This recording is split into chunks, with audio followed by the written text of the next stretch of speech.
Shalom saudara sekalian, selamat pagi. Pada hari ini kita akan kembali merenungkan firman Tuhan.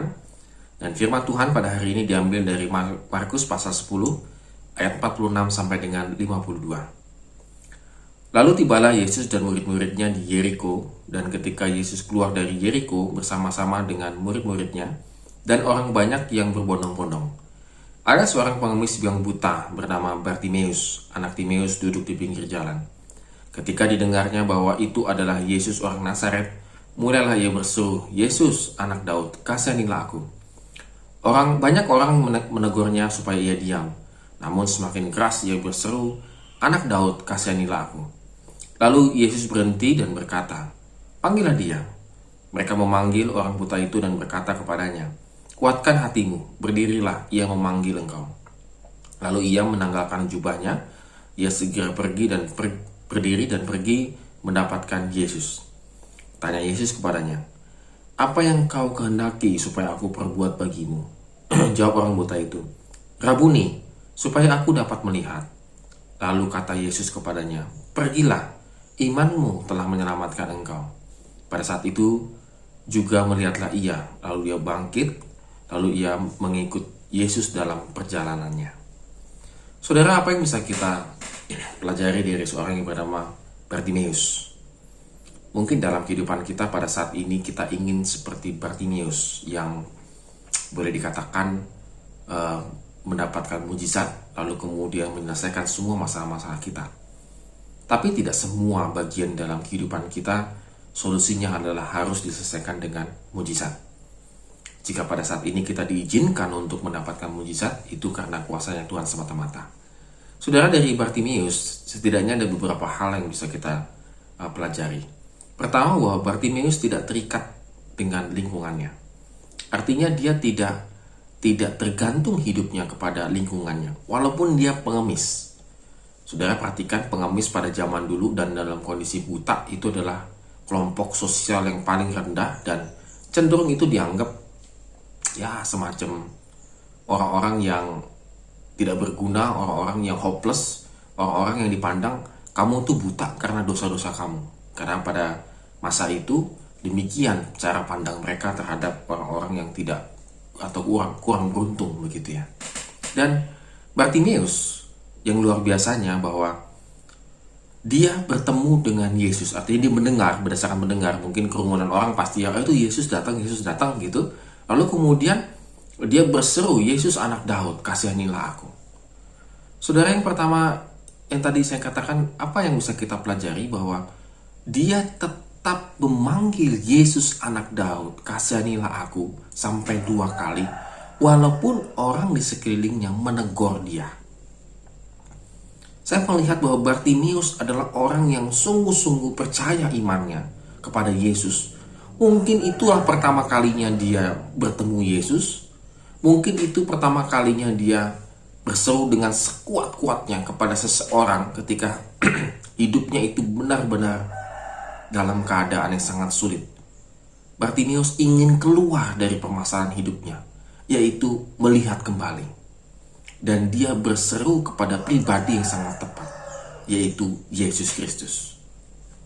Saudara, kadang-kadang iman kita itu dibangun semacam kayak gegap gembita, meluap-luap. Tetapi ketika tanda petik ada teguran, ada halangan kecil saja, langsung iman kita tuh mati. Saudara, tidak jarang ditemukan dalam pelayanan-pelayanan kita, saudara, ataupun dalam pekerjaan kita, ada orang yang sangat menggebu-gebunya luar biasa, saudara. Waduh, semangat 45-nya luar biasa. Tapi begitu ada teguran, langsung melempem, langsung keluar. Saudara, iman Bartimeus tidak dibangun demikian. Dia tetap berseru semakin keras, "Yesus anak Daud, kasihanilah aku." Walaupun di sekeliling lingkungannya itu menegur dia dengan sangat keras, dia tetap fokus memanggil, "Yesus anak Daud, kasihanilah aku." Saudara, demikian juga dengan kehidupan kita, saudara. Apakah kita itu termasuk orang yang benar-benar fokus memanggil Yesus, Yesus, Yesus? Atau kita distract, saudara, terhalang, sehingga tidak fokus, sehingga iman kita menjadi mati ketika kita mendapatkan halangan, rintangan, lalu kita pergi. Saudara, Bartimeus tidak demikian, saudara. Yang kedua, saudara sekalian, bahwa walaupun Bartimeus itu berusaha keras, tetapi sungguh luar biasanya bahwa Bartimeus menanggalkan jubahnya. Jadi kita bisa tadi lihat di ayat yang ke-50, lalu ia menanggalkan jubahnya. Jadi tentunya pasti dalam keadaan pengemis begitu, saudara. Kadang-kadang ada jubah-jubah tertentu yang menandakan begitu ya, menandakan bahwa pakaian itu kan bisa menandakan bahwa dia ini ya kusta, dia ini pengemis, dia ini domba, penggembala domba dan lain sebagainya. Artinya satu tindakan yang ready. Aku siap Tuhan, aku menanggalkan jubahku untuk mendapatkan sesuatu hal yang baru. Menanggalkan jubahnya. Jadi memang istilah menanggalkan jubah kadang-kadang bisa ditafsirkan di bagian-bagian yang lain itu adalah menanggalkan dosanya begitu, ataupun meninggalkan kebiasaan yang lama. Boleh dikatakan dalam hal ini saya menafsirkan bahwa dia ingin meninggalkan kehidupan yang lama, meninggalkan cara hidup yang lama, atau meninggalkan statusnya yang lama, menanggalkan jubahnya. Dan dia siap untuk, dengan imannya dia siap untuk masuk ke dalam status yang baru. Apa yang baru itu? Status apa yang baru itu? Kita lihat teks kita, saudara sekalian.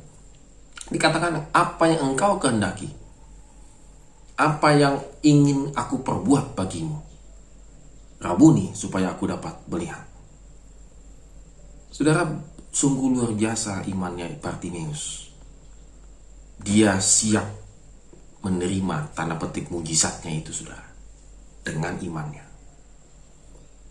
Dengan dia berusaha keras mendekati Yesus, dengan dia siap menerima mujizat, dia tanggalkan jubahnya, dia ingin menanggalkan status yang lama itu untuk siap mendapatkan yang baru. Apa yang baru itu? Yesus mengatakan, pergilah, imanmu telah menyelamatkan engkau. Yesus mengatakan pergilah, artinya sembuh, lalu kau bisa pergi gitu, melanjutkan kehidupanmu.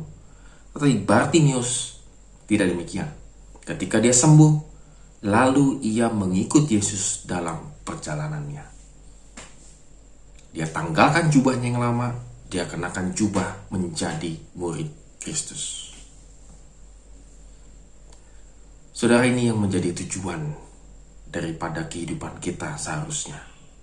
Begitu banyak pertolongan ke Tuhan dalam kehidupan kita. Mungkin saat ini kita sedang berseru-seru, Yesus, Yesus, selamatkan aku. Tetapi kalau iman kita fokus, maka Tuhan sungguh-sungguh akan menyelamatkan kita.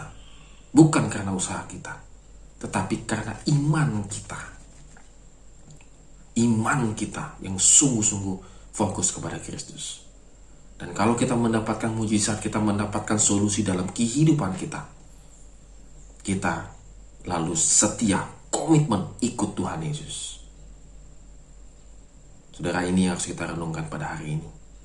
Apakah saya termasuk orang yang sudah sungguh-sungguh fokus kepada Yesus dalam kehidupan saya dan menjadi muridnya? Amin. Mari kita renungkan firman Tuhan pada hari ini. Tuhan Yesus memberkati kita semua.